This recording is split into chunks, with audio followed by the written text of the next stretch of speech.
Rome is the birthplace of Baroque, the highly ornate and elaborate style of architecture, art and design that flourished in Europe in the 17th and first half of the 18th century. Unlike the Renaissance, which was all about control and perfect balance, the era was famous for its dramatic flair and sense of movement. The Baroque style was also the first global art form. It spread from Rome throughout Europe and to Asia.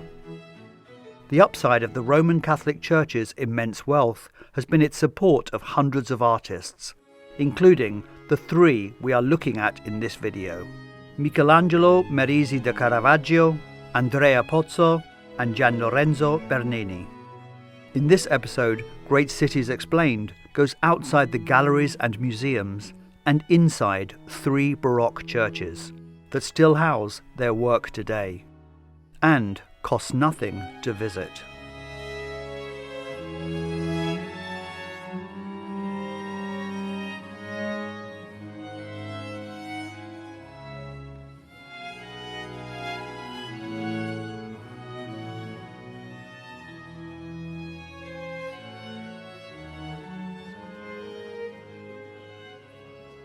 Caravaggio, Bernini and Pozzo were born into a world that had been shaken by the Protestant Reformation, which had significantly weakened the Catholic Church's influence across Europe. The Protestant Reformation began in 1517, when Martin Luther challenged the Catholic Church with his 95 Theses, criticising indulgences and clerical corruption. Rooted in disputes over salvation and scripture, it spread across Europe via the printing press and through other reformers. The movement fractured Christianity, eventually sparking religious wars and reshaping Europe's religious and political landscape. One of the weapons the Catholic Church used in the fight against Protestantism was art. It's one thing for the Church to tell priests what to teach and to write new laws and new decrees, but they also had to transmit this information to the everyday person on the street. And to do that, they put these ideas in the place that people know best, where they go to celebrate their faith, on the walls of the churches. The Church's Counter-Reformation movement demanded that art be used as a tool to inspire faith, devotion, and more importantly, to emotionally engage. The Church would use powerful imagery to reinforce Catholic doctrine, inspire faith, and counteract the spread of Protestantism. It decreed that art should be clear, direct, emotional, and didactic, conveying religious messages in a way that was accessible to all, including the illiterate. Baroque art was a direct result of this need for works that were characterized by emotional intensity, religious ecstasy, suffering, and triumph. And Rome, the spiritual and cultural capital of the Christian world, became the epicenter of Baroque art, architecture, and culture during the 17th century. Many artists, as you know, are troubled, difficult, and sometimes problematic. Caravaggio was someone who certainly liked the seedy underbelly of life, and is sometimes referred to as Baroque's bad boy, in itself a problematic term. He had over 40 police records, mostly for violent activities, and he was eventually condemned to death after killing a man, necessitating spending most of his life as a fugitive. This might make him a terrible human being, but in a period of complete uncertainty about the sacraments, about what part saints played, about what we believe and why, it also made him the perfect artist to express the incredible tension that was so prevalent in this period of the post-Reformation. He was also the best qualified artist to portray the calling of a sinner. By the late 1590s, Caravaggio was working in Rome, trying to make a name for himself in the competitive art scene. Already known for his rebellious nature and rough temperament, which often clashed with his professional ambitions, Caravaggio was struggling to get commissions. Then in 1599, after another artist dropped out, he was asked to create two scenes from the life of St Matthew for the Contarelli Chapel in the Baroque church of San Luigi di Francesi, the National Church of France in Rome. It is these paintings, more than any others, that establish Caravaggio. They marked the moment when the Mannerist conventions of the late 16th century rational, intellectual, perhaps a little artificial, give way to the Baroque. The two huge paintings were to stand either side of a statue of St Matthew by Flemish artist Jacob Cobert, but the clients rejected the finished statue and Caravaggio was asked to create a third painting as a centerpiece above the altar, showing St Matthew writing the Gospel under the guidance of an angel. The first painting in the trio is the Calling of St Matthew, which depicts the moment in the Bible when Christ calls Matthew, a tax collector, to follow him. The scene is set in a dimly lit Roman tavern, the sort of dingy place Caravaggio and his friends hung out in, with figures dressed in the same type of 17th century contemporary clothing that the artist and his friends wore. In fact, Caravaggio often included his friends in his paintings. Here is the artist Mario Minetti, who appears in several of his works and, like Caravaggio, was part of the seedy underbelly of Roman life. But why does Caravaggio show them in modern clothing? It would be like walking into a church today and seeing a painting with Christ's contemporaries in t-shirts, jeans and sneakers. Later on, Caravaggio will include 17th century armour in another illustration of the Gospel story. It is a deliberate choice to bridge the gap between the biblical story and the viewer's reality. This anachronism, to our eyes, was totally understandable to a 17th century audience, and in line with Counter-Reformation thinking. It told the viewer that the possibility of redemption was as relevant in their present as it was in biblical times. Christ and Peter in the painting, however, are both barefoot and dressed in the more familiar robes we know from biblical paintings, to help distinguish between the divine and the secular. Christ gestures towards Matthew, who sits at a table counting coins with other tax collectors. The moment captures Matthew's surprise and his inner conflict as he realizes he is being chosen. Structural composition serves as the backbone of a painting and plays a crucial role in guiding the viewer's experience, conveying meaning, and creating aesthetic harmony. With so much going on in all three paintings, the structure and the symmetry is important. This one is almost square, and then within it there are a series of squares and rectangles, giving it coherence. It also has a series of diagonals, starting from the light behind Christ. Another diagonal follows the young boy's sword, another St. Matthew's leg, and yet another the leg angle of the boy on the left. Matthew's call is shown through the extreme sense of light and shadow we know from Caravaggio's signature use of chiaroscuro, something I have discussed in my other video on Caravaggio. A beam of light comes from behind the head of Christ, who stands to the right, partially obscured behind St. Peter, and the light illuminates the group, but not through the window that is visible, but from an unseen, supernatural source, underscoring the idea of redemption, that even a sinner like a tax collector in a den of sin can be transformed into something extraordinary. A large part of the painting is blank space, or rather light. And as I've discussed before, light is used in religious art as a metaphor for the presence of God, divine intervention, or in this case, spiritual awakening. The light hits all of the men around the table, but a choice is being made by each individual whether or not to look into the light. These two men are more engrossed in material concerns, counting coins, and their indifference to Christ, or their spiritual blindness, is there as a contrast to Matthew's moment of recognition. There is a lot less certainty than we see in many other treatments of the theme. Matthew himself is not sure who is being called, as indicated by both his quizzical expression and the way he points to himself, as if to ask, "Is it me?" The rather undecided way Christ points towards Matthew adds to this ambiguity. And as we see from this X-ray, it was something Caravaggio experimented with. The hands of Christ, Peter, and Matthew are strikingly similar. Christ's hand pointing towards Matthew is the highest, followed by Peter's, which emphasizes Christ's selection, and finally Matthew's. All three share the same gesture with subtle variations, adding to the symmetry of the composition. It is no coincidence that Christ's gesture echoes the hand of Adam in Michelangelo's creation of Adam in the Sistine Chapel. perhaps emphasizing Christ's divine mission, while subtly connecting the act of calling Matthew to the act of creation itself, suggesting that Christ is giving Matthew a new life, a spiritual one. Matthew and his friends' clothing is made from rich fabrics, silks, velvets, and brocades, the most beautiful clothes of the 17th century. And along with the coins, these luxuries all indicate that should Matthew accept Christ's calling, there is a lot to be given up. The martyrdom on the facing wall of the chapel tells us that it cost him everything. The inspiration of St. Matthew is the centerpiece and represents the moment of Matthew's inspiration to write the Gospel. The first thing to notice is the contrast between the two figures.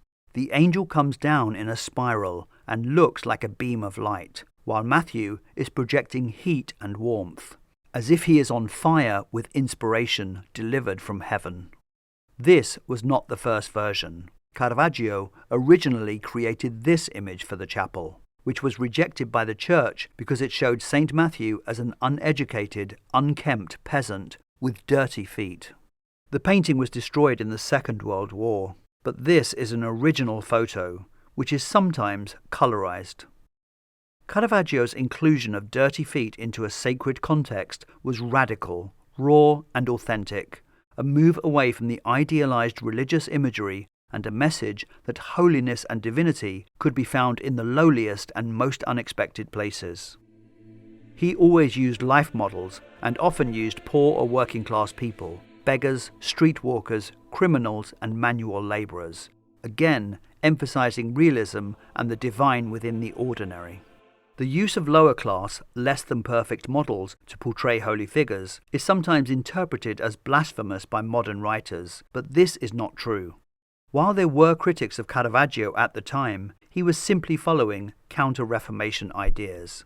By showing the physical, earthly realities of life, the dirt and the clutter, he emphasized the human, humble nature of his subjects, tapping into the church's aims of appealing directly to the masses. In this second version Caravaggio painted, instead of being fully controlled by the angel, as he appears in the first version, it shows Matthew kneeling, with a strong weathered appearance, leaning forward as if deeply immersed in the act of writing. The angel above him delicately encourages or inspires, and counts on his hands how many verses Matthew has completed, rather than dictates. The interaction between the angel and Matthew, deliberately fluid, emphasizes that this is a collaborative process of divine inspiration, rather than one of full control of an illiterate peasant. Caravaggio connects the two figures visually. Matthew's bent right arm matches the angel's left, and the curve of his left arm matches the angel's right. Their hands are close together, their shoulders are parallel, both lean forward onto the right hand, both raise their left leg, and both stretch out their right leg. Unlike in the previous version of this episode, the angel's wings are dark, hard to make out against the background, which gives the work a sense of drama, tension, or foreboding of what is to come. The angel feels strangely grounded and tangible, consistent with Caravaggio's naturalistic style. While not identical, there is a visual echo between the positioning of Michelangelo's God and Caravaggio's angel. Both figures lean towards the human counterpart in a gesture of divine communication or intervention. Additionally, the drapery in both works flows dynamically, adding to the sense of motion and divine energy.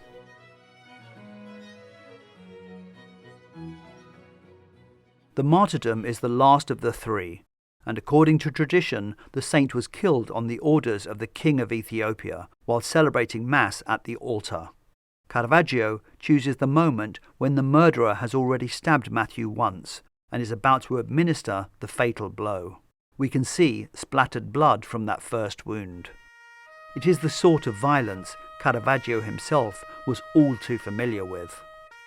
The artist is never really interested in the physical environment in his paintings, and the altar, so important in other versions, is almost entirely obscured by the angel's cloud. The angel, with a head of thick brown curls and a muscular adolescent body, is similar to that in the inspiration, and almost certainly was the same model. He seems to have been inspired by this painting by Titian. The martyrs are in identical but reverse positions. The assassin looms over the saint with one hand gripping his arm and the other raised with a weapon. The nearby companion recoils in panic and flees, almost a mirror image, and the angels reach out to the saint with a palm leaf, the symbol of martyrdom. Caravaggio had never painted such a large canvas, nor one with so many figures, and it seems to have caused him considerable difficulty. X-rays reveal two separate attempts at the composition. Originally, it was a much more crowded painting, with some architectural features and many more characters. By taking away these elements and removing the architecture, Caravaggio removes any distractions from the main story, Matthew's martyrdom.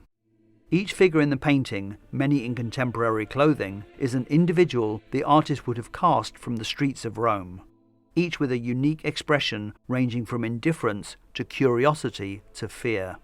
The three men here are in loincloths, so were waiting to be baptized by Matthew. The assassin himself is in a loincloth, suggesting he was pretending to be one of those waiting to be baptized.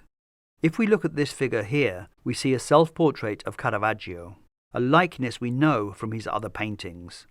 And if you look carefully, Caravaggio's bare buttocks tell us he is wearing a loincloth, suggesting he too was about to be baptized, but is now running away. A comment perhaps that he, like the other people fleeing the scene, would have lacked the courage to help St. Matthew. In the case of the martyrdom, the light source is coming from the left. For the calling, it comes from the right, and for the inspiration, from above. In other words, as if the light from the chapel's real window extends into the three paintings. He uses light to guide us around the painting and to pick out the most important elements of the subject, in much the same way a spotlight picks out the action on a stage. Our eyes are of course drawn to the central figure, the assassin, who is also the most brightly lit. We follow his arm down to St. Matthew, who appears to be holding his hand up for protection, but is in fact reaching for the angel who only he can see, who is in turn reaching down to him with the palm.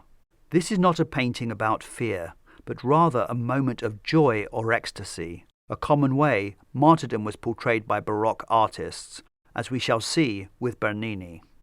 Once again, Caravaggio uses mirror images and balance to create symmetry and help guide the viewer's eyes towards the key figures. The assassin and St. Matthew are positioned symmetrically, and if we flip St. Matthew up, we can see it is a mirror image. St. Matthew reaches out to the angel, passing him the palm of martyrdom, with both their arms at a 90-degree angle to their bodies, creating a vertical line straight through the painting. As with the inspiration of St. Matthew, their body positions are almost identical. Right arm reaching, left arm bent. Left leg outstretched, right leg bent backwards out of view. The movement and energy in all three paintings is intense. There is a real sense of dialogue and motion. Figures are in mid-action, capturing a specific moment and emphasizing the drama that seems to be taking place right here, right now. His characters lean, twist, grimace and gesture, bringing biblical narratives to life with unprecedented immediacy. It is anachronistic, of course, but there is a good reason to call Caravaggio's art cinematic, 3 centuries before cinema was invented. His work had an immediate influence on artists like Peter Paul Rubens, Artemisia Gentileschi, and Bernini. But in the 20th century, his influence extended to the art of cinema and cinematography in the many films which were influenced by the painter's visual style and themes. His paintings of St. Matthew marked a turning point in his career, and he became the most celebrated painter in Rome. But his success in that city was short-lived. On May 28, 1606, Caravaggio became involved in a deadly duel with a man named Ranuccio Tommasoni, likely over a dispute related to gambling, a lover, or personal honour. The fight took place in the Campo Marzio district of Rome, and Caravaggio fatally wounded Tommasoni. In Rome at the time, murder was a capital offence, punishable by death. A bando capitale, or a death warrant, was issued, meaning anyone could legally kill Caravaggio and claim a reward. By 1610, the artist had been living in exile for 4 years, moving between Naples, Malta, and Sicily, seeking protection from powerful patrons who would overlook his criminal convictions as long as he continued to paint masterpieces for them. His work from this period often reflected themes of guilt, mortality, and redemption. This image features him as the defeated Goliath and his former assistant as David. Caravaggio died in Porto Ercole on July the 18th or 19th, 1610, at the age of 38. The exact cause of death remains uncertain. His untimely, but some might say unsurprising death brought a tragic end to his story, but left behind a legacy of revolutionary art that changed the course of Western painting. In Part 2 of Great Art Cities Rome, I look at 2 more Baroque churches containing great masterpieces. One is an immense optical illusion, painted onto a flat ceiling by a Jesuit brother, Andrea Pozzo, and the other shows the murder of a Spanish Carmelite nun, created by another troubled and violent artist, Gian Lorenzo Bernini.